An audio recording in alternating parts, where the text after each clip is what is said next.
ज्या विद्यार्थ्यांनी नीट परीक्षा 2023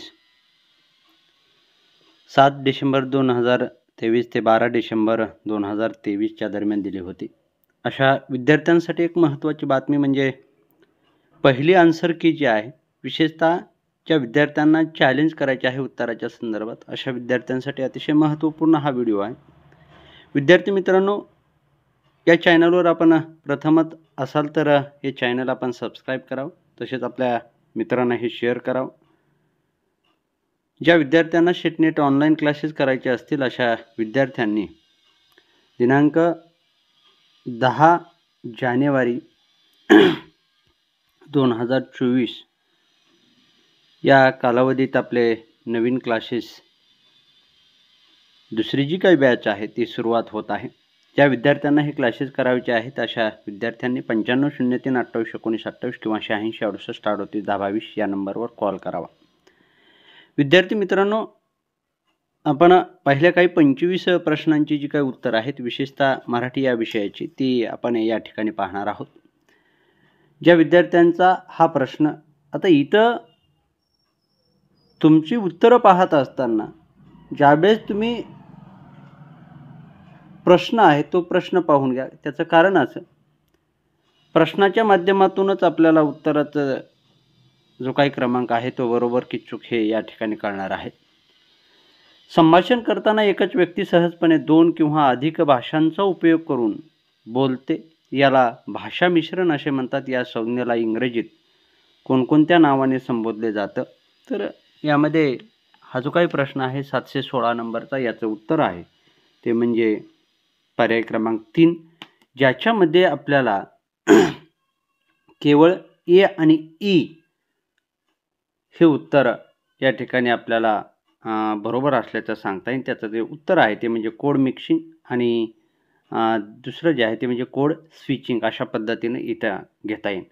पुढचा प्रश्न अशा पद्धतीचा आहे की वाक्याच्या क्रियापदाच्या रूपावरून कर्तव्य, शक्यता, योग्यता, इच्छा यांचा बोध होतो तेव्हा त्याला कोणत्या प्रकारचे क्रियापद वर्तात? आता इथं सगळ्यात महत्त्वाचं आहे तो म्हणजे हे शब्द इथं दिलेले आहेत. कर्तव्य, शक्यता, योग्यता, इच्छा, याचा जो बोध आहे तो म्हणजे विद्यार्थी, हे आपण या ठिकाणी लक्षात. आणि पर्याय क्रमांक 4 जो आहे तो पर्याय या ठिकाणी उत्तर बरोबर आहे. पुढचा जो प्रश्न आहे तो अशा पद्धतीचा जोड्या लावा म्हणून प्रश्न होता. याच्यामध्ये तुम्हाला प्रश्न संत कवयित्रींचे नामदेव विषयक जे अभंग आणि संत कवयित्री यांच्या योग्य जोड्या लावा. ज्ञानाचा सागर सखा माझा ज्ञाने, कृपेचा सागर मायबापा ज्ञानेश्वरा, शिवतो निवृत्ती विष्णू ज्ञानदेव पाही, ऐशी समदृष्टी करा ताठी उघडा ज्ञानेश्वर. आता सगळ्यात महत्त्वाचं म्हणजे ताठी उघडा ज्ञानेश्वरा हे तर सगळ्यांना माहीत आहे, ती म्हणजे मुक्ताबाई 1/3 अशा पद्धतीचा कोणता पर्याय आहे हे पाहणं सगळ्यात गरजेचं. म्हणजे इथं तुम्हाला डीचं 3 जे उत्तर आहे, म्हणजे इथं तुम्ही त्या उत्तराहूनही जाऊ शकत होतात. तर अशा पद्धतीचा हा 3 नंबरचा जो पर्याय आहे, ताठी उघड्या ज्ञानेश्वरा, ही उक्ती ज्या विद्यार्थ्यांना माहीत असेल तर त्याचं उत्तर या ठिकाणी आपल्याला सांगता येतं, ते म्हणजे पर्याय क्रमांक 3 हे उत्तर बरोबर आहे. पुढचा प्रश्न अशा पद्धतीचा होता की मराठीतला पहिला समीक्षात्मक निबंध मानला जाणारा प्रसिद्ध वाङ्मयविषयक जो लेख आहे, बघा, पहिला समीक्षात्मक निबंध मानला जाणारा वाङ्मयविषयक जो काही लेख आहे तो 677वा हा प्रश्न आहे. तर त्याचं जे उत्तर आहे तो म्हणजे नावल म्हणजे काय याविषयीचा तो प्रश्न होता. आणि त्याचं पर्याय क्रमांक 1 जे उत्तर आहे ते आपल्याला या ठिकाणी सांगता येतं, हे लक्षात घ्या. त्याच्यानंतर पहा,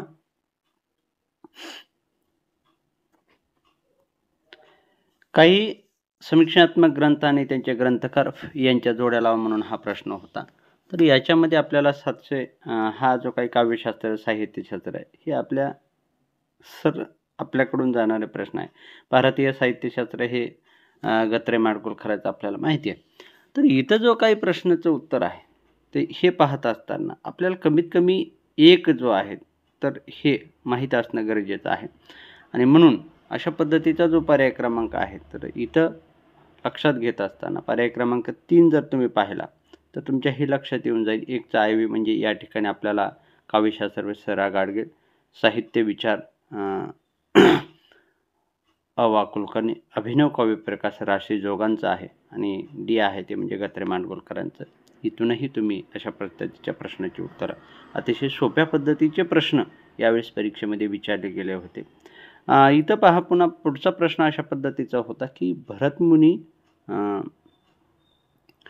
यांनी भरतमुनी नाट्याच्या मांडणीनुसार शृंगारवीर, बिभत्स, रौद्र, अद्भुत या रसांचा दैवतांचा अनुक्रम निश्चित करा. अशा पद्धतीचा हा दैवतांच्या माध्यमातून आपल्याला, आणि वरील हे जे काही रस आहेत त्या रसाच्या माध्यमातून याच्याकडे पाहायचे की वीर रस कुठं आहे, बिभद्र, रौद्र म्हणलं की आपल्याला लक्षात आलं पाहिजे की आता इथं रौद्र आणि शेवटी अद्भुत आहे. रौद्र जो रागीट आहे अशा पद्धतीचं जो आपल्याला माहिती आहे की त्या पद्धतीने. मग अशा पद्धतीचा जो प्रश्न आहे तो प्रश्नाचा 747 नंबरचा जो प्रश्न, त्याचं उत्तर जे आहे ते म्हणजे पर्याय क्रमांक या ठिकाणी आपल्याला 2 दिलेला आहे. तर बी म्हणजे पहिलं जे आहे शृंगार म्हणजे विष्णू, शी म्हणलं की त्या ठिकाणी आपल्याला महेंद्र, ई म्हटलं की त्या ठिकाणी आपल्याला महाकाल, त्याच्यानंतर डी म्हटलं की रौद्र, आणि ए म्हटलं की त्या ठिकाणी आपल्याला सांगता येतं ते म्हणजे शृंगार. अशा पद्धतीचा हा पर्याय इथं आपण अद्भुतच्या माध्यमातून, इथं अनुक्रम निश्चितीच्या माध्यमातून या ठिकाणी सांगता येतो. पर्याय क्रमांक 2. पुढचा प्रश्न, पोवाड्यास कीर्तिकाव्य. बऱ्याच वेळेस हा प्रश्न तुम्हाला परीक्षेमध्ये विचारला गेलेला. आपल्या चॅनलवर याच्या अगोदरही या प्रश्नाचं उत्तर तुम्ही पाहिलेलं आहे. तर याचं जे उत्तर आहे ते म्हणजे मना सहस्रबुद्धे यांनी पोवाड्यास कीर्तिकाव्य हा शब्द या ठिकाणी सांगितलेला आपल्याला माहिती आहे. मना सहस्रबुद्धे हा पर्याय क्रमांक 3. इथं पर्याय 3 हा उत्तर बनवून आपण सांगू शकतो. पुढचा आहे तो म्हणजे पर्याय 710चा प्रश्न, ज्याच्यामध्ये पर्याय क्रमांक इथं पाहत असताना विज्ञान कथेची जी काही निर्मिती आहे, जो काही प्रश्न आहे हा प्रश्न पाहत असताना विज्ञान कथेची जी निर्मिती करताना कोणत्या 2 अटींची पूर्तता करणे अपेक्षित आहे. 2 अटींची पूर्तता अशा पद्धतीचा प्रश्न आहे. 10चं 4 नंबरचं म्हणजे इथं तुम्हाला ए आणि सी म्हणजे विज्ञान कथेतील मध्ये कल्पना विज्ञान आधारित असले पाहिजे, आणि सी म्हणजे कोणत्याही सत्य समीक्षा करताना लावले जाणारे मापदंड किंवा निकष हे विज्ञान कथेला लावता आले पाहिजेत. या 2 गोष्टीची अपेक्षित पूर्तता करणं गरजेचं आहे. मग पर्याय क्रमांक जो 4 आहे तो पर्याय क्रमांक या ठिकाणी बरोबर असल्याचं आपण सांगता येतो. पर्याय क्रमांक 4. पुढचा प्रश्न, रोजीचा रोटीचा रोजचाच रोटीचा सवाल रोजचाच आहे, कधी फाटका बाहेर कधी फाटका आता. अतिशय नारायण सुर्वे यांच्या या काव्यपंक्तीतून कोणाचे अनुभव विश्व प्रकट होताना दिसते. आता इथं तुम्हाला माहिती पाहिजे की ऐसा गा ब्रह्म असेल नारायण सुर्वेचा हा कविता ना. मुळात नारायण सुर्वे हे कवी जे आहे, या कवींची जी काही कविता आहे ती कामगारांच्या संदर्भात आहे हे आपल्या लक्षात आलं, आणि त्या अनुषंगाने याचं जे उत्तर आहे ते आपल्याला देता येईल. ते म्हणजे 2 पर्याय क्रमांक 2 जे रोजीचा रोटीचा रोजचा सवाल आहे, नारायण सुर्वे कामगारांच्या संदर्भात आपल्याला सांगता येतात. पुढचा जो प्रश्न आहे तो अशा पद्धतीचा आहे की उलगुलान या कविता संग्रहाच्या संदर्भातील हा प्रश्न आपल्या लक्षात घेता येतो. तो म्हणजे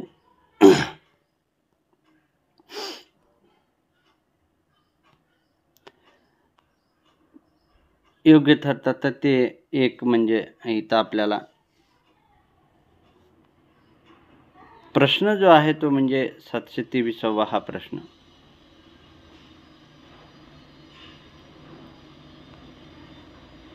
त्याचं उत्तर जे आहे ते इथं उत्तर आपल्याला पर्याय क्रमांक 1च्या माध्यमातून या ठिकाणी दिलेला आहे. म्हणजे उलगुलान या कविता पुढे कोणते पर्याय योग्य ठरतील, तर ए म्हणजे मुंडारी भाषेतील शब्द आहेत त्या ठिकाणी, त्यानंतर शी म्हणजे त्या ठिकाणी सर्वकष उठाव हा अर्थ, आणि ई म्हणजे त्या ठिकाणी बिरसा मुंडा यांनी दिलेली ललकारी हे आपल्याला सांगता येतं. म्हणून 1 नंबरचा पर्याय या ठिकाणी बरोबर आहे.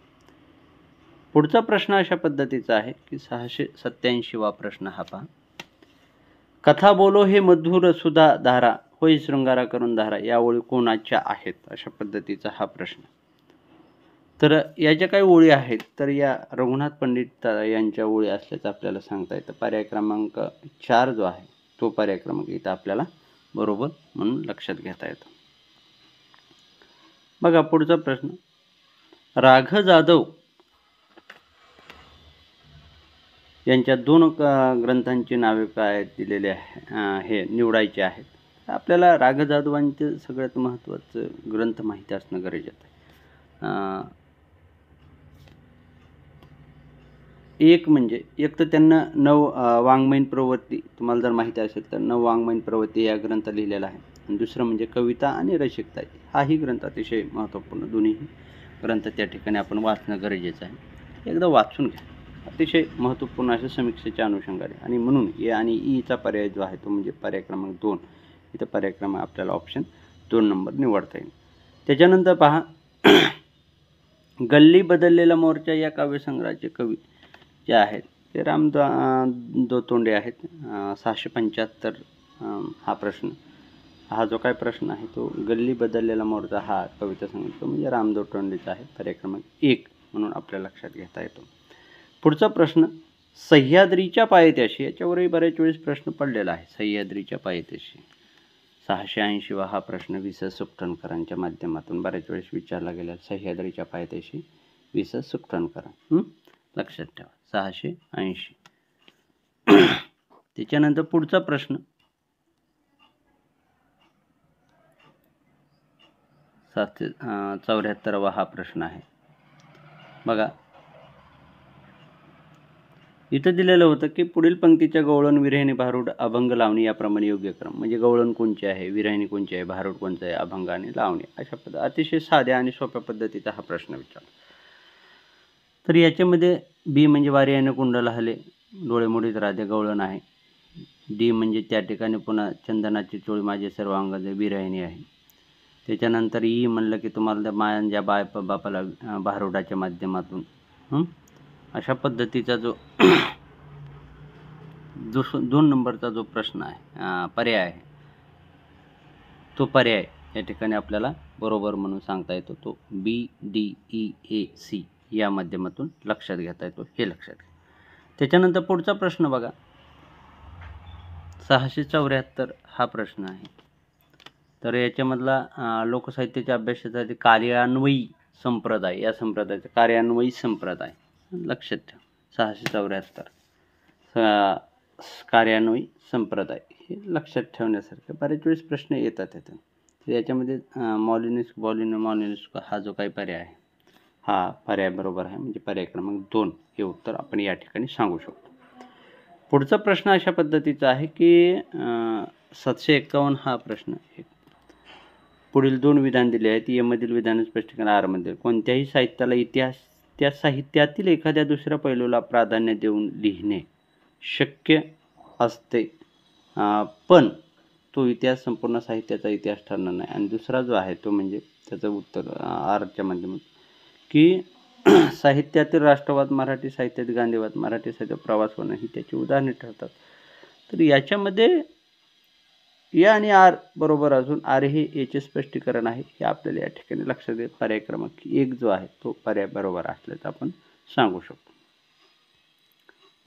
पुढचा आहे तो बनगरवाडीत नव्याने रुजू झालेला जो काही मास्तर आहे, अतिशय साधा आणि सोप्या पद्धतीचा प्रश्न. तो विभूतवाडी या गावातून आलेला आपल्याला सांगता येतो. ही विभूतवाडी हे उत्तर त्या ठिकाणी बरोबर. पर्याय क्रमांक 4 आपण लक्षात घेऊ. पुढं आहे ते म्हणजे शंभू तुळपुळे यांनी खालीलपैकी कोणता चरित्र ग्रंथ लिहिला. तर शंभू तुळपुळे यांच्या नावावर आपल्याला माहिती की तो म्हणजे रानडे यांचं चरित्र आणि तत्वज्ञानच्या माध्यमातून लिहिलेलं आहे, ते म्हणजे पर्याय क्रमांक 1. पुढचा प्रश्न आहे तो अशा पद्धतीचा आहे की वेडाचे घवर न कळे पाळका, अधिकार लोका नाही एरा, या तुकोबांच्या अभंगातील घवर या शब्दाचा जो अर्थ आहे, घवर म्हणजे काय, अतिशय सोप्या पद्धतीचा हा प्रश्न 774 मधला. तर त्याचा अंतरंग अशा पद्धतीचा, वेडाचे घवर न कळे पाळका, अधिकार लोका नाही एरा, म्हणजे घवर या शब्दाचा अंतरंग हा जो अर्थ आहे तो अर्थ या ठिकाणी आपल्याला इथं घेता येतो. पर्याय क्रमांक 3. जगातील कोणत्याच गोष्टीत शुद्धता नसल्या लेखनातच ती का पाळावी असे भाष्य करणार लघु नियतकालिक किंवा अनियतकालिक अशा पद्धतीनं. कोणत्याच गोष्टीत शुद्धता नाही, मग ती ह्याच्यामध्ये का पाळणे? 679वा हा प्रश्न. तर ते म्हणजे टिंबमाच्या माध्यमातून या ठिकाणी आपल्याला सांगितलेलं लक्षात घेता येईल. दुसरा जो आहे तो म्हणजे परभाषेतील साहित्यकृतीवर किंवा साहित्यावर आपला जो काही प्रभाव आहे तो प्रभाव टाकणाऱ्या प्रमुख लेखकामध्ये कोणाचा समावेश होतो नाही. तर याच्यामध्ये जो काही प्रश्न आहे तो प्रख्यात्रे परभाषेतील साहित्य कृतीवर किंवा साहित्यावर आपला प्रभाव टाकणाऱ्या प्रमुख लेखकामध्ये प्रख्यात्रेंचा प्रभाव त्या ठिकाणी दिसून येतो. पर्याय क्रमांक 4 हे उत्तर आपण सांगू शकतो. निगमसार हा जो काही प्रश्न आहे 686वा प्रश्न हा. निगमसार हा ग्रंथ कोणी लिहिला? तर निगमसार हा ग्रंथ वामन पंडितांच्या नावावर असल्याचं आपण सांगू शकतो. त्याच्यानंतर वासुदेव मुलाटे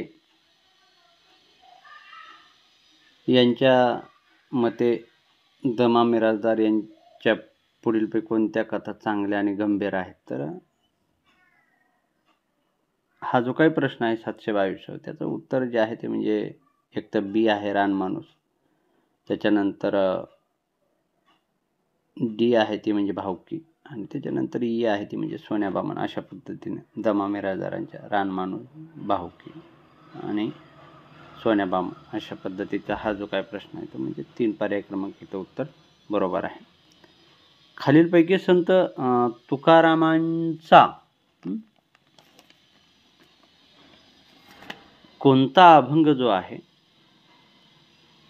तो अभंग आशय सूत्राच्या अंगाने इतर अभंगापेक्षा वेगळा आहे? बघा, आशय सूत्राच्या अंगाने म्हणते एक विष्णुमय जग वैष्णव काय बा करीची सोवळे हरिभरा वेदविन नामस्कीर्तन हा जो काही शेवटचा अभंग आहे पहा, लगेच लक्षात येतं हे नामस्कीर्तन हा अभंग इतरांपेक्षा तो वेगळा असल्या आशय सूत्राच्या अंगाने, आणि म्हणून 4 नंबरचा जो पर्याय आहे तो बरोबर आहे. विद्यार्थी मित्रांनो, अशाच 25 प्रश्नांची उत्तरं ही आपण पुढील तासिकेमध्ये पाहणारच आहोत. व्हिडिओच्या माध्यमातून हे लक्षात घेणार आहोत. परंतु ज्या विद्यार्थ्यांना ऑनलाईन क्लासेस सीट परीक्षेच्या दृष्टीने नीट परीक्षेच्या दृष्टीने करावायचे आहेत अशा विद्यार्थ्यांनी उद्याच्या 10 तारखेपासून 10 जानेवारी 2024 या तारखेपासून नवीन बॅच जी आहे ती सुरुवात होत आहे. ज्या विद्यार्थ्यांना क्लासेस करायचे आहेत अशा विद्यार्थ्यांनी 9503281928 किंवा 86683810 या नंबरवर कॉल किंवा मेसेज करा. तोपर्यंत मी डॉक्टर महादेव जगताप या ठिकाणी